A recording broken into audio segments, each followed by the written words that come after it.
Back to my channel earth mom Dehradun. मैं हूं ज्योति और वेलकम है आप सभी का मेरे चैनल में। अगर आप चैनल में नए जुड़े हो तो चैनल को सब्सक्राइब करना बिल्कुल मत भूलना। साथ ही साथ नीचे एक बेल नोटिफिकेशन है, इसको ज़रूर हिट कर देना ताकि मेरे आने वाली हर वीडियो का नोटिफिकेशन आप सभी को मिल जाएगा। आप सब लोग इस रिएक्शन वीडियो का कल से इंतज़ार कर रहे हो और हमेशा से मेरे जितने भी ऑडियंस हैं वो ये जानते हैं कि मैं बहुत जल्दी से किसी भी चीज़ पे रिएक्शन नहीं देती हूँ। मैं बहुत सोच समझ कर चीज़ों को देख कर एनालाइज कर कर फिर मुझे पूरा एक दिन लग जाता है, कभी कुछ घंटे भी लग जाते हैं, उसके बाद ही मैं अपना रिएक्शन लेके आती हूँ। कल की अंशु की वीडियो के बाद आप सब लोग बेसब्री से इस रिएक्शन वीडियो का इंतज़ार कर रहे थे और शॉर्ट के माध्यम से मैंने बता भी दिया था कि मुझे थोड़ा सा वक्त लगेगा, लेकिन आप लोग फिक्र मत कीजिए, वीडियो आएगा ज़रूर। चलिए एक रिएक्शन वीडियो कल अंशु के व्लॉग के बाद में। अगर यहाँ पे हम अंशु का व्लॉग पे बात करेंगे तो क्योंकि वो व्लॉग की बातें कहीं ना कहीं कनेक्ट और रिलेट होती है सपना की लाइफ से भी, तो दोनों ही चीज़ों से शुरुआत करेंगे क्योंकि मेरा काम यहाँ पे सही और सही मायने में पॉइंट टू पॉइंट बात पे रिएक्ट करना है। मैं कोई भी चीज़ यहाँ पे एज्यूम करके या कोई भी चीज़ उड़ता हुआ तीर मार के नहीं बोलूँगी। वीडियो के आधार पे सारे डॉट्स कनेक्ट करने के बाद ही मैं यहाँ पे रिएक्शन लेके आती हूँ। एंड कमेंट सेक्शन में आप लोग भी बिल्कुल मुझे बताइएगा कि आप लोगों को मेरा ये वीडियो कैसा लगा। अगर आपका भी कोई पॉइंट ऑफ व्यू है तो आप बेझिझक कमेंट सेक्शन में वो पॉइंट ऑफ व्यू शेयर कर सकते हैं। तो चलिए शुरू करते हैं रिएक्शन वीडियो। थोड़ा सा लंबा हो सकता है, इसीलिए बिल्कुल सब्र के साथ ये वीडियो देखना। तो जब सपना अपनी कल की लाइफ में आती है तो कल की लाइफ का टाइटल बाकायदा मौसा जी के लिए ही डेडिकेटेड होता है। अब मुझे ये उन लोगों को समझाने की ज़रूरत नहीं है जिन्हें शायद पता नहीं कि सपना कल लाइव क्यों आई थी। अगर नहीं पता तो इससे पहले मेरा जो वीडियो है सपना के लिए आप देख लेना, आप लोगों को समझ में आ जाएगा कि सपना कल लाइव क्यों आई थी। बेसिकली सपना कल लाइव आई थी उन मौसा जी को जवाब देने जिन मौसा जी ने अपने 27-28 मिनट की स्पीच में सिर्फ और सिर्फ सपना को गलत और झूठा प्रूव करने की कोशिश करी, वो भी विदाउट एनी प्रूफ। वो सिर्फ आए, बैठे, 27-28 मिनट तक बोले, बोल के चले गए और उसके बाद कमेंट सेक्शन में उन्होंने बहुत लोगों से बहुत गप्पे मारी, बहुत सारी चीज़ें बताई। ये वहाँ से शुरू हुआ। अब कोई भी इंसान जब सच्चा होता है तो वो अपना वर्जन सुनाने के लिए आता है, क्योंकि वीडियो जब हम रिकॉर्ड करते हैं तो उस वीडियो की एडिटिंग हमारे हाथ में होती है, तो हम हर जगह पे अपने हिसाब से कट कट कट लगा के वो चीज़ें करते हैं। लेकिन सपना पे जब जब उंगलियां उठी हैं तब तब उसने वीडियो एडिट करने का इंतज़ार नहीं किया। वो बाकायदा डंके की चोट पे सीधा लाइव आती है, ताकि जो लोग ये डाउट करते हैं कि जो वीडियो होती है वो रिकॉर्डेड होती है, फुली एडिटेड होती है, तो लाइव में तो कोई एडिटिंग नहीं होती, ना ही लाइव में इंसान के पास इतना दिमाग होता है कि वो फटाफट से कुछ चीज़ें कर पाए। लाइव में आके उसने बेसिकली कल का लाइव जो था वो मौसा जी के ही सवालों के लिए किया था। लेकिन क्योंकि उस मौसा जी की कल की वीडियो में रॉड चैनल का जिक्र भी था, रॉड चैनल से रिलेटेड कमेंट सेक्शन में बाकायदा बात हुई थी, इसीलिए वीडियो शुरू करने से पहले ही, लाइव कल की शुरू करने से पहले ही सपना ने इसी टॉपिक से शुरू करा कि रॉड चैनल मेरे पास नहीं है। सपना ने सोशल मीडिया पे आके ये बात पहले नहीं बोली थी कि मैं रॉड दे रही हूँ। सबसे पहले आके उसने वो चैनल दे दिया था, उसके बाद चैनल से पूरी वीडियोस डिलीट करी, उसके बाद सोशल मीडिया पे आके बताया कि मैंने ये चैनल हैंडओवर कर दिया है। वहाँ पे उसने अंशु को टारगेट नहीं किया था। अपनी लाइव में आप लोग जाके दोबारा वो लाइव देखना, शुरू के ही 5-7 मिनट देखना, जहाँ पे उसने यही बोला था कि वो तो बच्ची है, लेकिन वो जिस एटमॉस्फेयर में इस वक्त है, जिस इन्फ्लुएंस में इस वक्त है, वो वही बोल रही है जितना उसको उनका वर्जन समझ में आ रहा है या उसको जितना वर्जन समझाया जा रहा है। अब यहाँ पे रॉड चैनल से रिलेटेड बात हुई, मौसा जी से रिलेटेड बात हुई, बीच में व्हाट्सएप पे कुछ बात करने की कोशिश कर रही थी अंशु, जिसपे सपना ने तब भी ये बोला और हमेशा ये बोला है कि सबके पास चैनल हैं, हर कोई अपनी बात रखने के लिए चैनल का यूज़ करके अपने चैनल पे आके अपनी बात रख सकता है। डे 1 से, जिस दिन से उसने अपने ससुराल से पैर बाहर निकाला, उस दिन से वो बोलती आ रही है कि आप अपनी बात सोशल मीडिया पे रख सकते हो। अगर आपको अपना कोई वर्जन बताना है तो आप बता सकते हो। लेकिन ये बात सपना और उसके ससुराल वालों के बीच में है, लेकिन उनके अलावा बाकी सब आके अपना वर्जन सुना रहे हैं। लेकिन बेसिकली हम जिनका वर्जन सुनना चाहते हैं, जिनकी बात हम सुनना चाहते हैं, उनके अलावा उनके स्पोक पर्सन बन के हर कोई यहाँ पे आ रहा है, लेकिन उनको यहाँ पे नहीं लाया जा रहा है। क्यों? अब जब कल की पूरी लाइव मौसा जी पे आधारित थी, तो वो लाइव अंशु को इतना ऑफेंड क्यों की गई? अंशु को उस लाइव का इतना बुरा क्यों लगा? चलिए, बुरा लगा तो लगा। अब यहाँ से डायरेक्ट हम आ जाते हैं अंशु के कल के व्लॉग के ऊपर। अंशु को छोटे से देखा है हमने भी, आपने भी, तो हम उसके लिए कभी भी हार्श नहीं हो सकते। और हमेशा से मैंने भी अपनी वीडियो में यही बोला है कि बच्ची को फैमिली पॉलिटिक्स से दूर रखो। जिस दिन सपना ने ये चैनल भी हैंड ओवर किया था, उस दिन भी मैंने ये बात बोली थी कि अभी उसकी उम्र नहीं है चैनल चलाने की। 18 साल से कम उम्र की वो लड़की है। यूट्यूब की गाइडलाइन के हिसाब से भी ये इलीगल है, ये गलत है, एलिजिबल नहीं है वो। जब तक वो 18 साल की नहीं होती, वो कोई भी चैनल नहीं चला सकती। ये गाइडलाइंस के खिलाफ है। उसके बाद भी चलिए उसको चैनल हैंड ओवर करा। अब उस चैनल पे बेसिकली वो क्या कल दिखाने आई? वो वही सब बातें रिपीटेटिव मोड पे बोलने आई जो मौसा जी ने अपनी वीडियो में बोली थी। वही सब बातें वो यहाँ पे दोहराने आई। अंशु ने अपनी वीडियो में, व्लॉग में एक बात बोली कि भाभी, वो चैनल अगर मेरे पास है और आपने मुझे दिया है, तो आप भाभी दिखाओ, आपने कहाँ पे पासवर्ड शेयर करा, आपने कहाँ पे मुझे वो चैनल सौंपा, आप मुझे वो चीज़ दिखाओ। आप भले ही उसे ब्लर करके दिखा देना।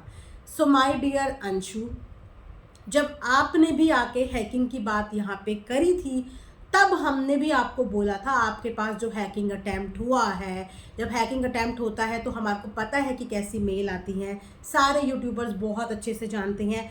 हमने भी बोला था कि आप दिखाओ आपका हैक हुआ है, तो आपने भी तो कोई भी मेल यहाँ पे हमें नहीं दिखाई कि आपका चैनल हैक हुआ है, आपने ये नहीं दिखाया।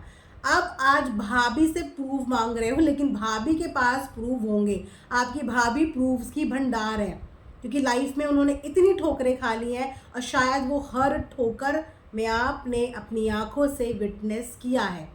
शायद इसीलिए आपने भाभी का साथ भी दिया था। अंशु की कल का व्लॉग देखने के बाद, लेटेस्ट व्लॉग देखने के बाद, मैं डायरेक्ट उस दिन के व्लॉग में गई जिस दिन ये लोग शिवपुरी छोड़ के निकले थे।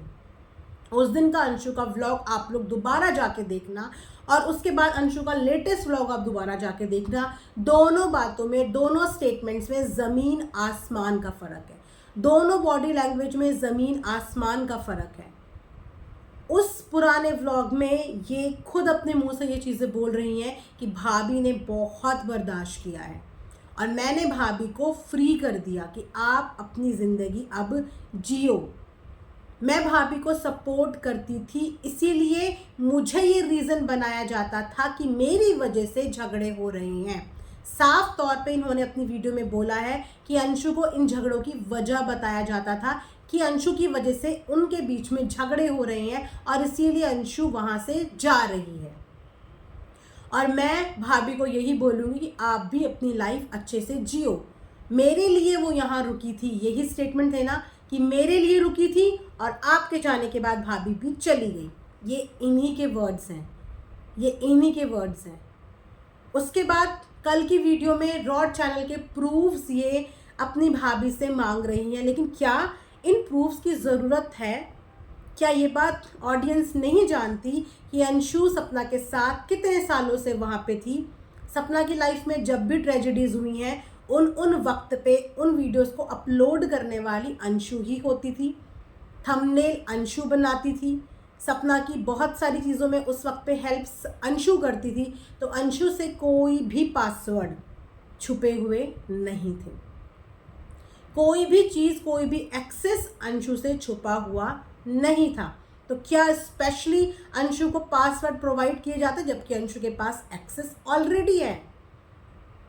नहीं ना। अब यहाँ पे एक फ़ोन नंबर की बात हो रही है और कल हमारी जो प्यारी बच्ची है जो सडनली इतनी बड़ी हो गई, वो लीगल की बहुत कल बात कर रही है। भाभी कोर्ट जाओ, भाभी लीगल जाओ, भाभी ये जाओ। भाभी को सलाह दी जा रही है। हमारी 17 साल की प्यारी सी बच्ची भाभी को सलाह दे रही है कि भाभी आप लीगल जाओ। बड़े हो गए हैं बच्चे, कुछ दिनों में बच्चे बहुत बड़े हो गए हैं। तो किस नंबर पे लीगल जाने की आप भाभी को एडवाइस कर रहे हो? आपकी भाभी ने तो नहीं ये बोला कि चैनल हैक हुआ है। आपकी भाभी ने बकायदा ये बोला है कि चैनल का पासवर्ड चेंज हो गया है।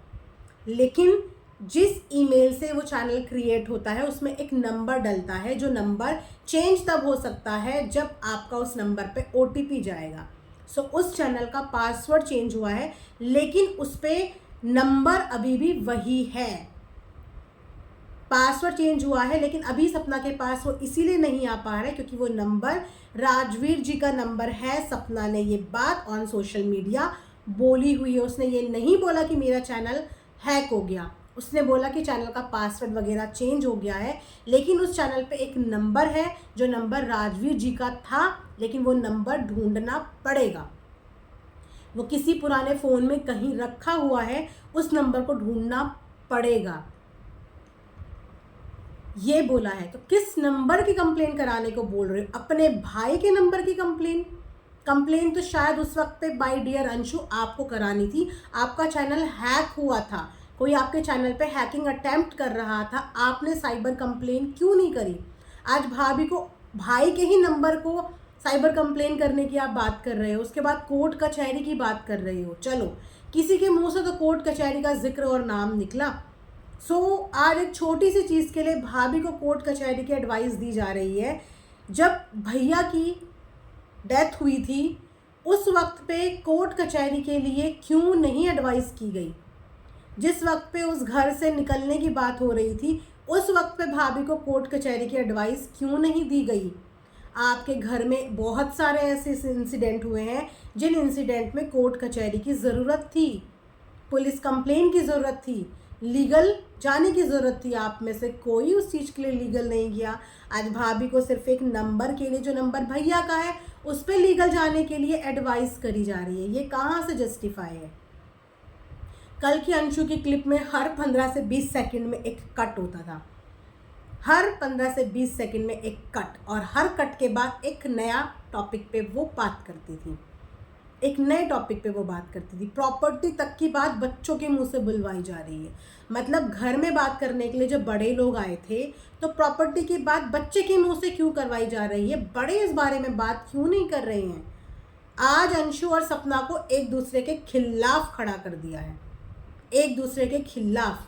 जबकि सपना ने अंशु के लिए कल की वीडियो में कुछ बोला नहीं था, वो मौसा जी को जवाब दे रही थी।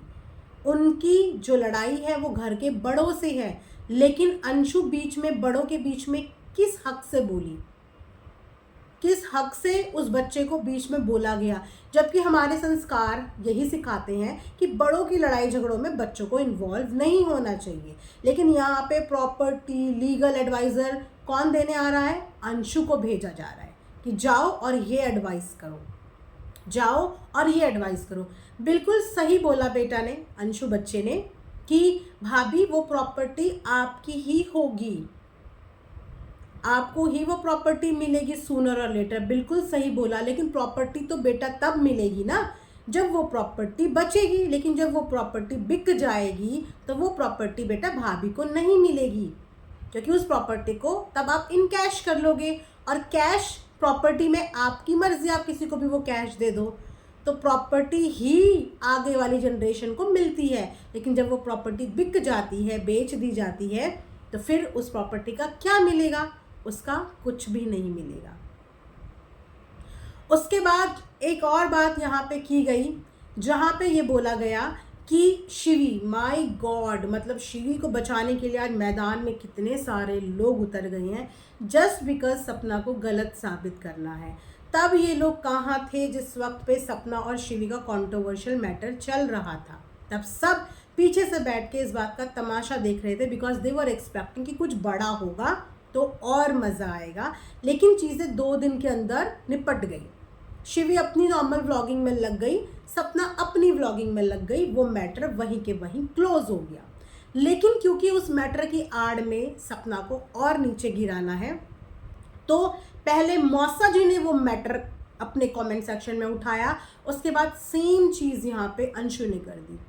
अगर शिवी को फॉलो अनफॉलो वाला चीज़ जस्टिफाई भी करना था तो एक नॉर्मल तरीके से कर सकते थे, अपनी भाभी को नीचा दिखा के जस्टिफाई नहीं करना था। आपने अपनी वीडियो में कल की सारा का सारा पूरा का पूरा टारगेट अपनी भाभी को कर दिया, लेकिन आपकी भाभी ने आपको टारगेट नहीं किया था। उनकी लड़ाई उन बड़े लोगों से है जिनकी वजह से आपकी भाभी की घर गृहस्थी वो समझती हैं कि खराब हुई है। लेकिन यहाँ पे भी हम बात करेंगे, क्योंकि अंशु ने ये बात करी है तो हम यहाँ पर भी डेफिनेटली बात करेंगे, क्योंकि यहाँ पे समझदार ऑडियंस भी एग्जिस्ट करती हैं और पॉइंट टू पॉइंट हम बात करेंगे। गुमराह करने वाली कोई भी बात नहीं करेंगे। जहाँ पे मैं गलत हूँ प्लीज़ मुझे कमेंट सेक्शन में करेक्ट करना, लेकिन फैक्ट्स के साथ बात करना, इमोशंस के साथ बात नहीं करना। तो शिवी की जो वीडियो आई, इनके हिसाब से रॉकी भैया ने पहले वीडियो क्यों डाली? लगता है रॉकी भैया को कोई गलतफहमी हो गई है। ठीक है, रॉकी भैया को गलतफहमी हो गई। क्या तमाम ऑडियंस को भी गलतफहमी हुई? यूट्यूब वाले जितने भी लोग आपको देखते हैं उनको भी गलतफहमी हुई? क्योंकि ये बात तो देखने वाले हर व्यूअर को पता है कि रॉकी भैया का पहला वीडियो नहीं था माय डियर।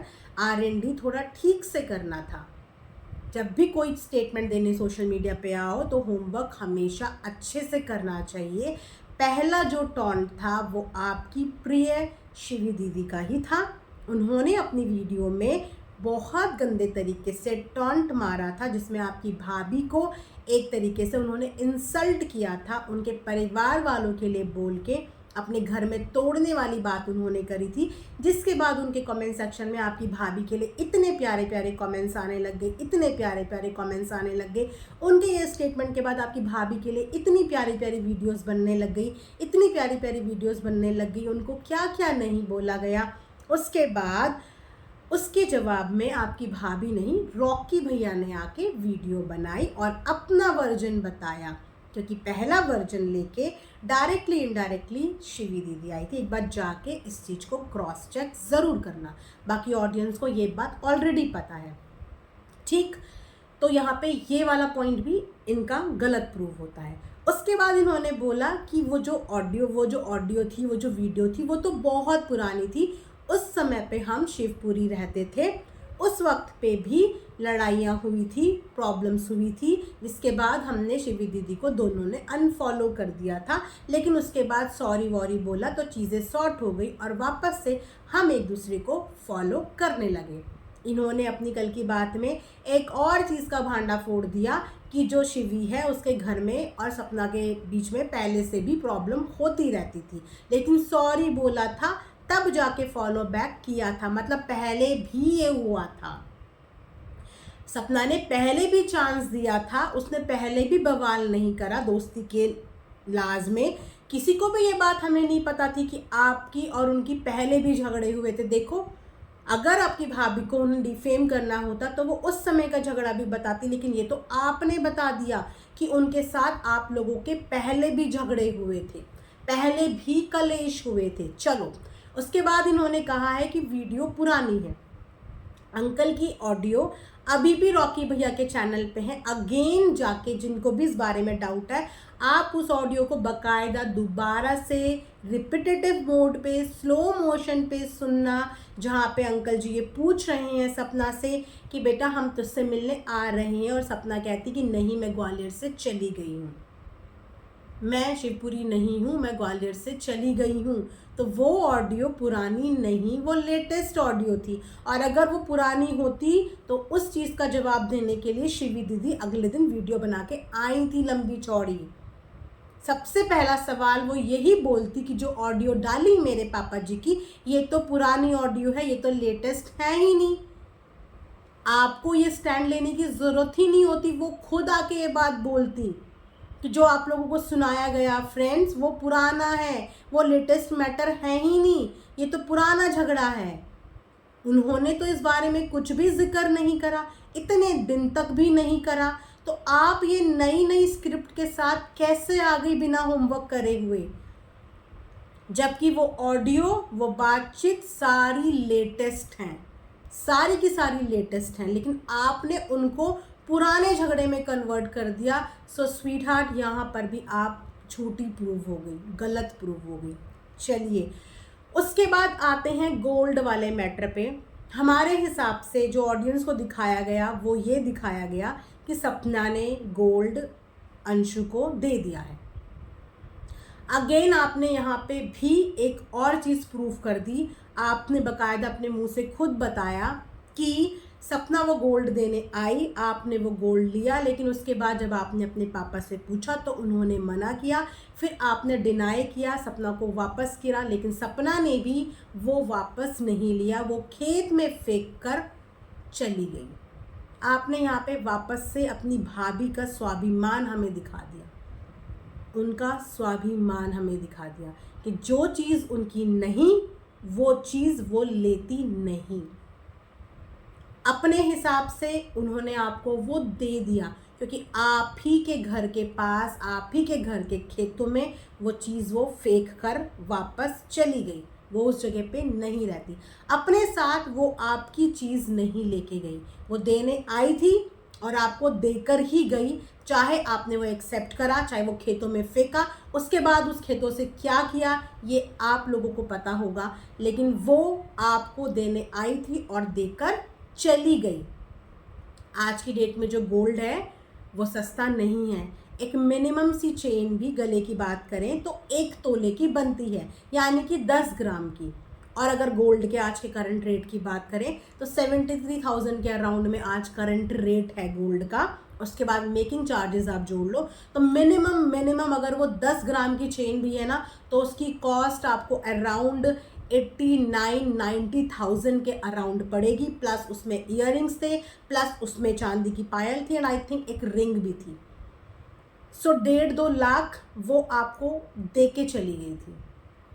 इसका मतलब उसके अंदर लालच नहीं था, उसके अंदर लालच नहीं था, वो आपकी चीज़ देने आई थी क्योंकि उस पर आपका हक था। बहुत प्यार से आपकी भाभी ने आपके लिए वो बनवाया था, इसीलिए वो आपको देने के लिए आई थी। लेकिन आपने उस चीज़ को इस डायरेक्शन में लिया कि वो देने ही इसीलिए आई थी कि वो मेरे से शायद सारे रिश्ते ख़त्म करना चाहती थी। लेकिन उस चेन के बाद, उस व्लॉग के बाद आपकी भाभी ने एक और वीडियो बनाया था, जिस वीडियो व्लॉग में आपकी भाभी इमोशनल होके डंके की चोट पे विद फुल ऑफ कॉन्फिडेंस से बात बोल रही थी कि कोई बात नहीं, आज आपने अंशु को मेरे साथ नहीं भेजा, आज आप लोगों ने उसको मना कर दिया, लेकिन शादी के बाद आप उसको मुझसे मिलने से रोक नहीं पाओगे। मैं इंतज़ार करूँगी उस दिन तक का जिस दिन उसकी शादी होती है, और हम ज़रूर मिलेंगे, हम ज़रूर एक होंगे। तब आप देखना कि आपकी बेटी आपके पास आती है या मेरे पास, क्योंकि मैं जानती हूँ कि आप लोग हमारा प्यार नहीं समझ पाए, लेकिन मेरी बच्ची के ससुराल वाले हमारा प्यार ज़रूर समझेंगे। ये व्लॉग खेत वाले व्लॉग के बाद में आया था, यानी कि आप ये गलतफहमी जो पाल के बैठे हो कि आपको गोल्ड रिटर्न करने का मतलब भाभी रिश्ते तोड़ने आई थी, नहीं। उसके रिटर्न के बाद भी गोल्ड के साथ क्या हुआ आपकी भाभी ने ये इनसाइड स्टोरी नहीं बताई। उसके बाद उन्होंने डंके की चोट पे अगले 2-3 दिन में ये बोला कि हम मिलेंगे, आज रोक लिया लेकिन शादी के बाद नहीं रोक पाओगे। ये आपकी भाभी का आपके लिए कॉन्फिडेंस था जो कि अब टूट गया। सो यहाँ पर भी ये चीज़ प्रूव होती है। अब यहाँ पे हम बात करते हैं ब्लॉक अनब्लॉक के। मैं एक एक पॉइंट पे बात कर रही हूँ क्योंकि वो बच्ची है, उसको बहुत तरीके से मैनिपुलेट करके कट लगा के वीडियो के टॉपिक्स बताए गए हैं, और इंसान का ये नेचर होता है। अगर मैं भी, मतलब मैं उससे बड़ी हूँ उम्र में, बट अगर मेरे कान में भी कोई 24 घंटे एक जने के बारे में बोला जा रहा है तो मुझे एक स्टेज पे आके उसका वर्जन सही लगने लगता है। मुझे भी ऐसा लगेगा कि नहीं यार ये सही बोल रहा है, बिकॉज मैं अभी उसकी कंपनी में हूँ, मैं अभी उसकी सराउंडिंग में हूँ, तो उसकी बोली हुई मुझे सारी बातें सही लगेंगी। तो ऐसे ही अंशु अभी अपनी फैमिली के बीच में है। उन लोगों ने आके जो बताया इसने वो सुना, उन लोगों ने आके जो इसे बोला इसने वो सुना, लेकिन एक बार भी वो दिन याद नहीं करे कि वो भाभी तुमसे कितना प्यार करती है और तुम पे कितना विश्वास करती थी। आज ये कंप्लेन हो रही है कि भाभी फ़ोन नहीं उठा रही है या भाभी मैसेज के जवाब नहीं दे रही है, क्योंकि कहीं ना कहीं वो भी घबरा गई है। ट्रस्ट इश्यूज डेवलप हो गए हैं। इन्होंने अपने मुंह से खुद बोला कि मैं बुआ जी को अपने फ़ोन से बात करा रही थी भाभी से। बुआ जी को अपने फ़ोन से भाभी से बात करा रही थी। बुआ जी के पास अपना फ़ोन था, उसके बाद भी रिश्तेदारों के बीच में बैठ के बुआ जी को बात क्यों करनी है? क्यों उन लोगों को प्राइवेट बातें करने का मौका नहीं मिल रहा है? बहू से बात करने के लिए भी वो पूरी पंचायत के सामने उससे कॉल पे बात करेंगे, या आप उनसे कॉल पे बात कराओगे? जबकि बुआ के पास अपना पर्सनल फ़ोन है, वो अपने पर्सनल फ़ोन से क्यों बात नहीं कर सकती? आपको बात क्यों करानी है? हर जगह पे इन्वॉल्व क्यों होना है? उनको अकेला क्यों नहीं छोड़ा जा रहा है? सास ससुर बहू को अकेला प्राइवेट टाइम क्यों नहीं दिया जा रहा है? उनको प्राइवेट टाइम ना देने की वजह से ही उनके बीच में डिस्टेंस बढ़ता जा रहा है, क्योंकि फैमिली वालों का इन्वॉल्वमेंट इतना ज़्यादा है कि चारों टाइम वो उनके साथ घिरे हुए रहते हैं। यहाँ पे इन्होंने बोला कि भाभी ने मिलने से मना कर दिया। भाभी ने मिलने से मना किया था तो भाभी मथुरा क्यों लौट के आई? अगर भाभी ने मिलने से मना किया तो भाभी आपके पापा से, मौसा जी से क्यों मिली? अगर भाभी ने मिलने से मना कर दिया था तो भाभी आपके मम्मी पापा से आखिरी दिन क्यों मिली? अगर मना कर दिया था, फ़ोन पे बात ही नहीं हुई थी, तो बिना बुलाए आप लोग वहाँ पहुँच गए। बुलाया होगा, फ़ोन पे बात हुई होगी, तभी तो वहाँ पहुँचे होंगे। बिना फ़ोन के, बिना बताए हुए आप वहाँ पे पहुँच गए, तो भाभी कैसे मिल गई? अगर भाभी ने मना कर दिया था मिलने से, तो भाभी फिर मिली कैसे? हाँ, भाभी ने शिकायत ज़रूर करी होगी, और वो शिकायत उनका हक बनता है कि अगर आप आए थे, आप दिवाली मनाने आए थे, तो आप मेरे पास, मेरे बच्चों के पास दिवाली मनाने के लिए क्यों नहीं आए? ये भाभी और भाभी के सास ससुर की बीच की बात है, उनकी अपनी फैमिली का मैटर है ये, कि उनकी शिकायत अपने सास ससुर से थी कि आप मेरे पास पहले क्यों नहीं आए? मैं आज एक बहू हूँ और अब मेरे ससुराल वाले मेरी जगह पे आते हैं या मेरी सिटी में आते हैं और मेरे पास ना आके वो किसी और के पास जाते हैं, तो मैं उनसे नाराज़ होंगी कि आप मेरे पास क्यों नहीं आए? आप इतने दिन से सामने वाले के पास है तो अब आप वहीं रहिए। ये बुरा लगता है, उसको वो बुरा लगा, लेकिन फिर भी दोनों लोगों से तो वो मिली, किससे मिलने से उसने मना किया? समझ में नहीं आया मुझे ये पॉइंट। चलिए, इसके बाद हम बात करते हैं इंस्टाग्राम पे, क्योंकि इंस्टाग्राम बाकायदा स्क्रीन रिकॉर्डिंग के साथ दिखाया गया। अगर गहराई से कंशु मेरी ये वीडियो देखेगी, सुनेगी, तो उसको समझ में आ जाएगा कि वो भी जो गलतफहमियाँ लेके बैठी है ना, वो गलतफहमियाँ क्लियर करे तो उसको भी चीज़ें, पिक्चर क्लियर दिख जाएंगी, समझ में आ जाएंगी कि वो किसी और की बातें अपने मुंह से बोल रही है, या तो फिर वो भी इस फैमिली पॉलिटिक्स का हिस्सा बन गई है। अब यहाँ पे ब्लॉक अनब्लॉक की बात करते हैं कि इसने बाकायदा अपने मुंह से खुद बोला ना कि भाभी ने मुझे फॉलो बैक किया तो मैंने भी भाभी को फॉलो बैक कर दिया, भाभी ने मुझे अनब्लॉक किया तो मैंने भी भाभी को अनब्लॉक कर दिया। उसके बाद भाभी ने हमारी एक वीडियो डाली इंस्टाग्राम पे, शॉर्ट पे एक वीडियो डाली और सोशल मीडिया पे ये बोला कि हमारे बीच में सब कुछ ठीक है, हम साथ हैं। क्यों बोला भाभी ने ऐसा? गहराई से सोचा कि भाभी ने ऐसा क्यों बोला? भाभी ने सोशल मीडिया पे ये मैसेज इसीलिए दिया ताकि ना तो लोग आपको नेगेटिव बोलें, ताकि ना तो लोग सपना को नेगेटिव बोलें, ना ही आप दोनों के रिश्ते को लेकर नेगेटिव बोलें, आप भी पॉजिटिवली अपनी वीडियो बना पाओ और वो भी बना पाए। इसीलिए ये मैसेज उन्होंने सोशल मीडिया पे कहीं ना कहीं दिया कि हमारे बीच में ऑफ कैमरा सब कुछ ठीक है, सब कुछ पॉजिटिव दिखाने की कोशिश करी। ये पॉजिटिव इसीलिए दिखाया कि हेट से दोनों बच जाए। भले ही कुछ भी था बैक कैमरा, लेकिन सोशल मीडिया पे वो आपको भी बचा रही थी और अपने को भी, दोनों को बचा रही थी, तो वो पैचअप उन्होंने दिखा दिया। लेकिन वो पैचअप दिखाने के बाद जब शिवी वाला मैटर हुआ, और वो मैटर छोटा मोटा मैटर नहीं था, आपकी भाभी को कर्मकांडी बोला जा रहा था। इतने टाइम तो आपने भी उनके साथ बिताया है, आपको अपनी भाभी का चरित्र के बारे में नहीं पता? स्वाभिमान के बारे में नहीं पता। अगर कल को कोई भी ऐरा गैरा आके आपकी मम्मी के लिए कुछ बोलेगा तो आप सबसे पहले ये बोलेंगे कि ये इसने हमारे साथ ऐसा किया है, ज़रूर कुछ हुआ होगा, या सबसे पहले आप अपनी मम्मी के लिए खड़े हो जाओगे। सपना की लड़ाई इस वक्त पे ये लोग कुछ बोल रहे हैं ना, इसका तो सबसे झगड़ा हो रहा है। नहीं, लॉजिकली देखो तो सपना का सबसे झगड़ा नहीं हो रहा है। सपना का सिर्फ 2 लोगों से प्रॉब्लम हुई है, एक ससुराल, एक उसकी दोस्त, सिर्फ 2 लोगों से। अब अगर ससुराल के एक एक मेंबर को आप अलग अलग काउंट कर रहे हो तो आप वो मत करो, क्योंकि वो एक ही हैं सारे, दे ऑल आर फैमिली। वो ससुराल है, ससुराल का मैटर तो सपना के साथ है ही, और ससुराल का कोई भी इंसान सपना को सपोर्ट नहीं करेगा, क्योंकि वो सारे एक रिश्ते में बंधे हुए हैं। और यहाँ पे दूसरी है उसकी दोस्त।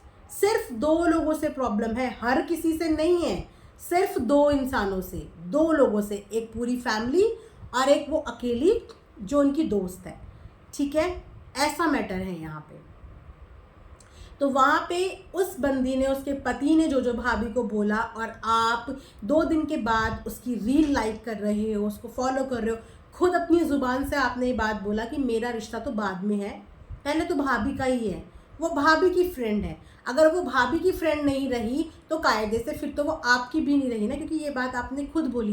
इतनी समझदारी आपके अंदर है कि अगर भाभी की नहीं रही तो फिर मेरा क्या रिश्ता। तो आपने तुरंत अनब्लॉक करना, तो तुरंत आपने अनफॉलो करना था। इतनी बड़ी बात हो गई थी, चलो आपने वो भी नहीं किया, क्योंकि भाभी ने सोशल मीडिया पे ये मैसेज दे दिया था कि आप दोनों के बीच में सब कुछ ठीक है, ताकि पॉजिटिवली आप अपनी वीडियो बनाओ। लेकिन जब आपने उसको अनफॉलो नहीं किया और बाकायदा उसकी रील को लाइक किया, जो कि इतने समय से नहीं किया था, तो आपने अगेन सोशल मीडिया को अपने ऊपर बोलने का, नेगेटिव बोलने का मौका दे दिया।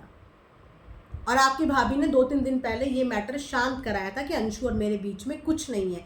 आपने यहाँ पे अपनी भाभी से ऊपर वैल्यू उस बंदी को दी, और उसके बाद कल की वीडियो में आप उसी को जस्टिफाई करने आ रहे हो, जो कि सरासर झूठ है। वो ऑडियो, वो वीडियो झूठी नहीं थी। रॉकी ने पहली वीडियो नहीं डाली थी, वो सारी चीज़ें लेटेस्ट थी। तो कितनी बुरी तरीके से भाभी को झूठा साबित करने के लिए कल का वीडियो आया। बच्चे जब झूठ बोलते हैं ना, तो उनकी बॉडी लैंग्वेज, उनकी घबराहट समझ में आ जाती है, क्योंकि बच्चे इतने प्रो नहीं होते हैं, बिल्कुल प्रो नहीं होते। उम्र के साथ साथ जब एक्स्ट्रा झूठ बोलने की आदत हो जाएगी, फिर कोई भी झूठ सफाई से बोल पाएंगे। लेकिन फ़िलहाल अभी आदत नहीं है झूठ सफाई से बोलने की, तो इसीलिए इतने सारे कट्स, इतना पैनिक हालत, वही सेम हालत जो उस दिन हैकिंग वाली वीडियो बनाते हुए हो रही थी। सो ये था कल का पूरा वीडियो का सारांश, जो मैंने पर्सनली फैक्ट्स के आधार पे आप लोगों के सामने लाके रखा है। वीडियो में बोली हुई कल की कोई भी एक भी बात सच नहीं थी। वो बात बाकायदा बुलवाई गई है। जिन बातों के कोई भी फैक्ट्स ना हमें दिखाए तो वो बात कहीं से कहीं तक भी वैलिड नहीं है। और यस, जाते जाते ज़रूर बोलूँगी कि अगर लीगल एडवाइस अपनी भाभी को दी है ना, तो वो लीगल एडवाइस अपने मम्मी पापा को भी देना, कि जो भैया का इस तरीके से इस दुनिया से जाना हुआ, उसके लिए आपको लीगल जाना चाहिए था। आज भर सोशल मीडिया पे भाभी को जो लीगल का ज्ञान पढ़ाया जा रहा है, कोर्ट कचहरी का ज्ञान पढ़ाया जा रहा है, अगर उनको भी पढ़ाते तो शायद बहुत अच्छा होता, किसी एक इंसान को इंसाफ मिलता, गुनहगार सलाखों के पीछे होता। तो भाभी पे ये चीज़ें थोपने की कोशिश मत करो, ठीक है। होपफुली कि ये वीडियो मेरी समझ में आई हो। थोड़ा दिल से समझना, दिमाग बहुत चलाते हैं इंसान, और जब दिमाग चलाते हैं ना तो दिल के रिश्ते दूर हो जाते हैं। सो ये वीडियो को दिमाग से नहीं, दिल से फील करना, तब चीज़ें क्लियर होंगी, अदरवाइज़ कुछ नहीं होगा। नई चीज़ों के साथ तैयार होके वापस आ जाएंगे। सो दोस्तों, जो मेरी एनालिसिस थी वो मैंने आप लोगों के साथ शेयर कर दी। बाकी कमेंट सेक्शन में आप लोग भी आके मुझे बता सकते हैं, लेकिन अगेन मैं बोल रही हूँ, पॉइंट टू पॉइंट्स और फैक्ट्स पे बात करना। नेक्स्ट वीडियो में फिर डिस्कशन करेंगे। तब तक जिन्होंने चैनल को सब्सक्राइब नहीं किया है, जल्दी से सब्सक्राइब भी कर दीजिए। Thanks for watching earth mom Dehradun.